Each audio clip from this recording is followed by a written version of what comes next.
We perceive the world with our senses, and I want to invite you to think about what you are experiencing in your world right now. I was planning to say you might smell the candles, but the great volume of air in this room may be a little bit much for 10 little votive candles. But these are, believe it or not, bread-scented candles. At least that's how they were advertised on Etsy. I'm not 100% convinced, but think about what you can smell. Think about what you hear, not only the sound of my voice, but the choir and the other music and the prayers and the readings that we have heard this morning. In a moment, we'll think about the taste of the bread and wine as we come together for this Eucharistic celebration. I also want you to think about what you touch, what you feel, whether it's the pew cushion or if you're watching on Facebook or YouTube, wherever you are, breathe deep and consider the scent of where you are and feel what you touch. As we consider our senses, I want to ask another question, one that philosophers have wrestled with for a long time. How do we know what we perceive is real? Okay, let's take it one step further, because in our worship and in our faith, we talk a lot about believing. So how do we know Jesus is real? We read about him in the Bible. Josephus referenced him, an ancient historian. But he didn't write anything. There are no photographs. He didn't have any great kingdoms or heirs. He ruled no land. Yet no reputable scholar today would say that a person, Jesus, didn't exist. And so what about our consciousness of him? Beyond our senses, beyond this world that we can physically feel, touch, experience, how do we know Jesus loves us? How do we know we can go to God through our faith in Jesus Christ? If we're trying to understand God, what do our senses tell us? Or do our senses betray us and lead us down the wrong path? In a way, we have to move beyond seeing and touching, tasting, smelling, and hearing. We have to move into the depths of knowing God. And then our senses become reminders of how we know what we know. A taste or a sound, even a smell can bring back an experience, bring something to the forefront of our mind and make us recall how we felt when we were loved. How we felt at a moment when we knew God was real and Jesus was with us. And when we let our senses serve as reminders, they can begin to be a part of our faith journey.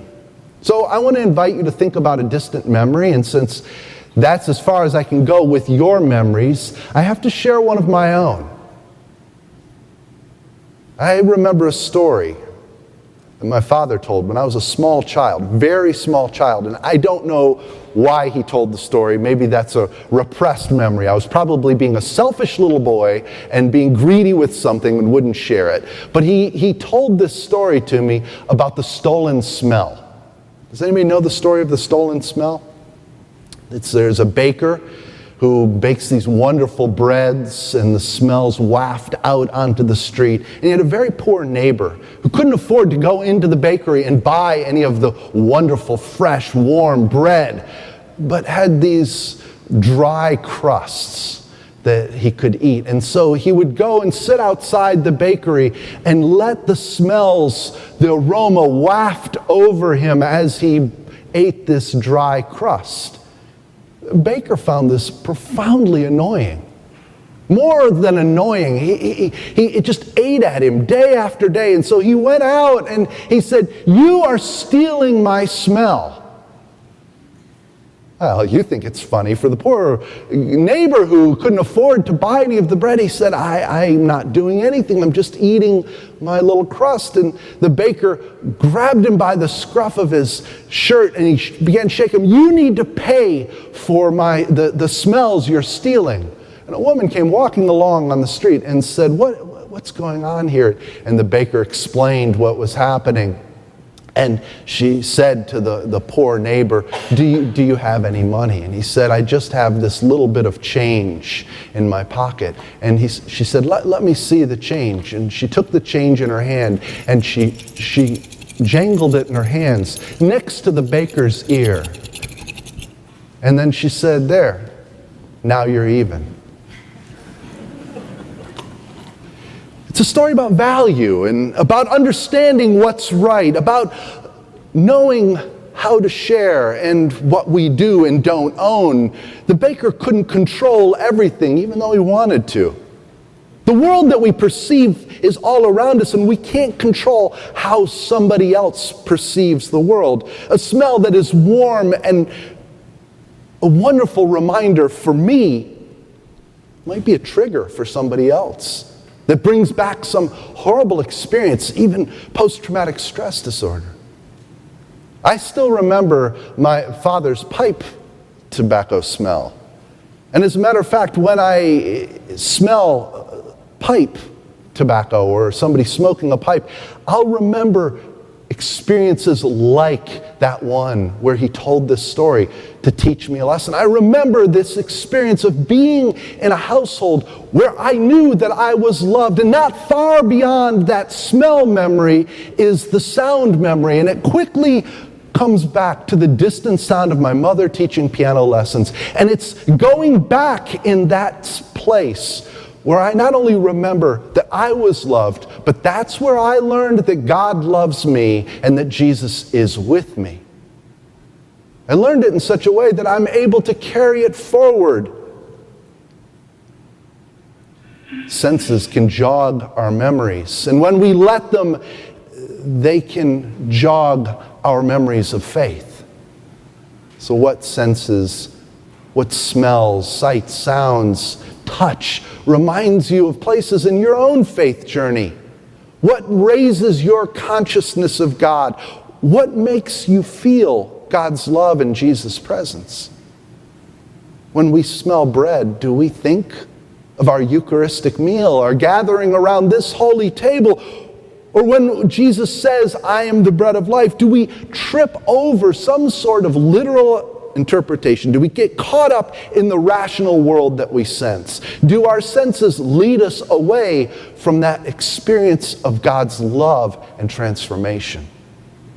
When I was young, older than when I heard this story, but I was still a young man, I struggled with communion. I struggled with it because the words we use sound cannibalistic to me. And you might think that sounds strange because they sound normal, they're a part of our gathering. But the meaning behind our words point to experiencing God. But those traditional phrases are violent and they tripped me up. They break with the overarching theme of God's love and Jesus' presence in John. We used to say, this is Jesus' body broken for you. This is Jesus' blood shed for you. Take and eat, take and drink. That's why now we say, this is the bread of heaven or the cup of salvation. This is God's love manifest for you. That's why we changed, the deacons changed the language they were using, not because of my memory, but because of our awareness. In John, we find this notion of our senses pointing to Jesus. He says, I'm the bread of life. John's a spiritual book, and its assertions are for people who seek to know God through faith in Jesus Christ. John argues that Jesus isn't just a person. He comes from heaven, and he's always here. He's always with us. And what if we're asking the wrong questions of what we see in John? Instead of taking this narrative at face value, what if it's saying something about the nature of Jesus, something about our consciousness of him? John 6 is about who Jesus is and what it means to follow him. We don't need to struggle with picturing Jesus as a slice of bread, or in our case, a little cube of bread, even though the sensory connection can provide a reminder of who he is. Ultimately, we need and can find that the faith described in John 6 is a living faith, one that can speak to us in our world. It's a faith that doesn't leave us alone when we're at work. It doesn't leave us alone when we're at school or play or practice. It's a faith that is continually with us. As Juan Luis Segundo put it, it's a faith that doesn't leave us alone at dinner time. John Shelby Spong wrote a book about the fourth gospel in 2013. Spong was a priest and then a bishop, and he's had a very successful career out of making a lot of scholarship known to a wider audience. And in this book, he makes a number of points that are widely accepted by scholars, but he also presents two arguments that don't have a lot of support. The first one is kind of silly. He writes that not a single word attributed to Jesus in John is a word that the historic Jesus actually spoke. Like I said, that's just silly, because if you look at John 1:38, Jesus says in that verse, "What are you looking for?" Anybody would have said that at some point. So his argument starts to fall apart there. That's why those kinds of absolute statements are dangerous. But the second argument Spong makes is more significant for us, because he argues that none of the signs in John took place. The problem is he's answering a question we're not asking. He's answering a question based exclusively on a sense world, a world that tells us everything instead of pointing to something else, pointing to something deeper. The memory of my father that pipe smoke can trigger isn't what it means to be Bob Tennant. The memory of that pipe smoke points to something deeper. It points to the kind of person who would spend time with his kids and tell them stories, especially stories that they probably really needed to hear at that time. The miracles in John or elsewhere in the Bible point to God's relationship with the physical world. We are bound by the laws of physics. God isn't. Spong falls into the same intellectual trap that the Scottish Enlightenment philosopher David Hume fell into, who argued that miracles are a violation of the laws of nature. Therefore, no one could have a justified belief in miracles. That was Hume's argument. Immanuel Kant, who's also an Enlightenment philosopher, had a more nuanced view of miracles, and one that is more helpful for us. Kant didn't argue against believing in miracles as such. He said there's no practical worth to believing in miracles for us today, for something that violates the laws of physics today. He's really only skeptical about miracles that violate the physical world, or in this case, the world that he could see. But on a different level, Kant makes space for miracles that transcend living. That's where I found his argument more helpful. These are the miracles that tell us something about God, and that's the point of miracles or signs in John. John 6 begins with the feeding of the 5,000. And if you want to follow along here, open to John 6. It's just a long narrative, and we picked a little section in the middle to read. But you could ask, did it happen? That's not the point. John's setting up some of Jesus' I am statements. In John 6:35, he says, I am the bread of life. The others include, I am the light. He says that in John 8 and then again in John 9. I am the truth, the way, and the life. He says that in John 14:6. These statements are part of Jesus' self-revelation in John. Again, this is about who Jesus is. The intent of this bread of life statement is to make Jesus as the food of the believer, that which nourishes our spiritual lives, not food in the sense of cannibalism. When nourished with Jesus, we can have a strong and intimate faith.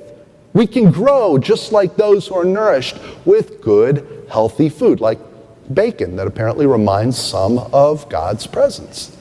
Food is a reminder of events in our lives. By conflating Jesus with the food we eat, we can have a daily, if not continuous, reminder of Jesus. So picture these events in John 6. It starts with the feeding of the 5,000. Then immediately Jesus walks on water. Later he speaks to the crowd and sort of draws them in with these self-revelatory comments, I am the bread of life. But instead of trying to reconcile these events with our perception of reality, picture remembering those events or remembering something like those events.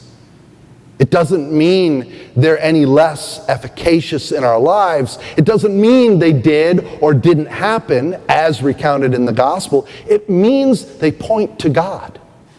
And that's what John's about. That's what gathering in church is about. That's what our prayers, our songs, our coming together is about. We grow, we learn, we make our faith part of each day. And we can connect John 6 or other places with our own memories. This is where I invite you to think back to a time where you felt God's love. Or think to now, if you feel God's love. Think about feeling the presence of Christ. Think about when you've taken this bread of communion and known this is the bread of life. Think about a time when you've thought, I'm participating in something that is bigger than just me and what I can see, what I can perceive, what I can sense in this world. Connecting our faith to our senses helps us grow. Let the sense memory feed you. Let smells serve as a reminder of the God who loves you. Let sounds and sights and touch and taste bring your mind to a place of God's presence. Jesus said, I'm the bread of life, not to mess with us, but to be a part of us. To be ever present with us, to be in us, even at the most mundane times, through our daily events. And Jesus is always with us, even at mealtime. Amen.